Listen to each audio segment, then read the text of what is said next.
রাজনৈতিক দল ইসলামের সাইনবোর্ড লাগাইয়া দুর্গা পূজার সামনে গিয়া কয়, এ দুর্গা পূজার শারদীয় শুভেচ্ছা জানাইলাম।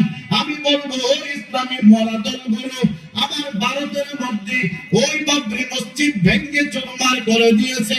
একজন হিন্দু দাঁড়াইয়া বলে নাই বাবরি মসজিদ মুসলমানদের ইবাদতের জায়গা, ভাঙতে দেওয়া হবে না।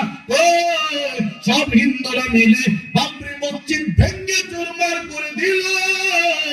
আর তুমি বাংলাদেশি ইসলামের সাইনবোর্ড লাগাইয়া তুমি বলো মূর্তির পাহারা দেওয়ার দায়িত্ব আমার, মূর্তি পাহারা দেওয়ার দায়িত্ব আমার। আমি বলবো না না, তুমি তো আলেম নামে মুনাফিক, ইসলামের চিরন্তন দুশমন, তাতে সন্দেহ নাই। কথা ঠিক কিনা? আছে কিনা? আলেম নামদারি, ইসলামী দল নামদারি, এরপর দুর্গা পূজায় যায়। আবার কই রোজা আর পূজা, মুদ্রার এপিক ওপিক বাড়ির দিকে করেন না।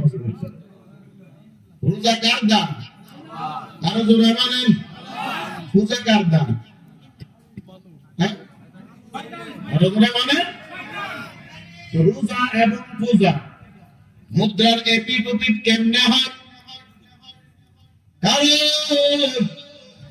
এই কথাগুলো না বললে ক্ষমতায় যাওয়া যাবে না, কারণ ইন্ডিয়ার খুশি করা লাগবে। বলা ঠিক কিনা? হ্যাঁ মুসলমান, ভালো করে বুঝো,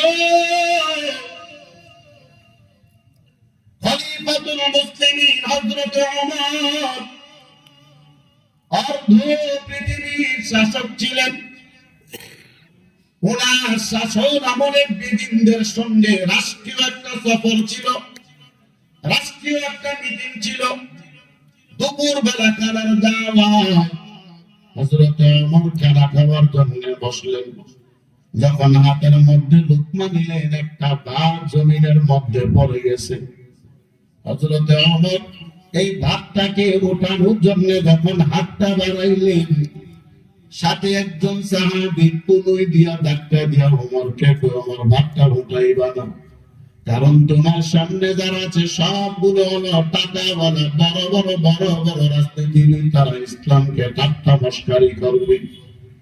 ওমর ডেকে বলল, সাহাবী, ভাত যদি জমিনে পড়ে যায় উঠাইয়া খাওয়াটা আমার নবীর সুন্নাত। আল্লাহু আকবার বলেন। আমাদের দেশে আছে দেখবেন কিছু ভদ্রলোক হোটেলে গেলে খাবার দিলে অর্ধেক খাবার খায়, বাকি অর্ধেক খায় না। কেন খায় নাই? বলে পুরাটা খাইলে মানুষ আমাদের রাক্ষস করবে। কথা ঠিক কিনা? আছে কি?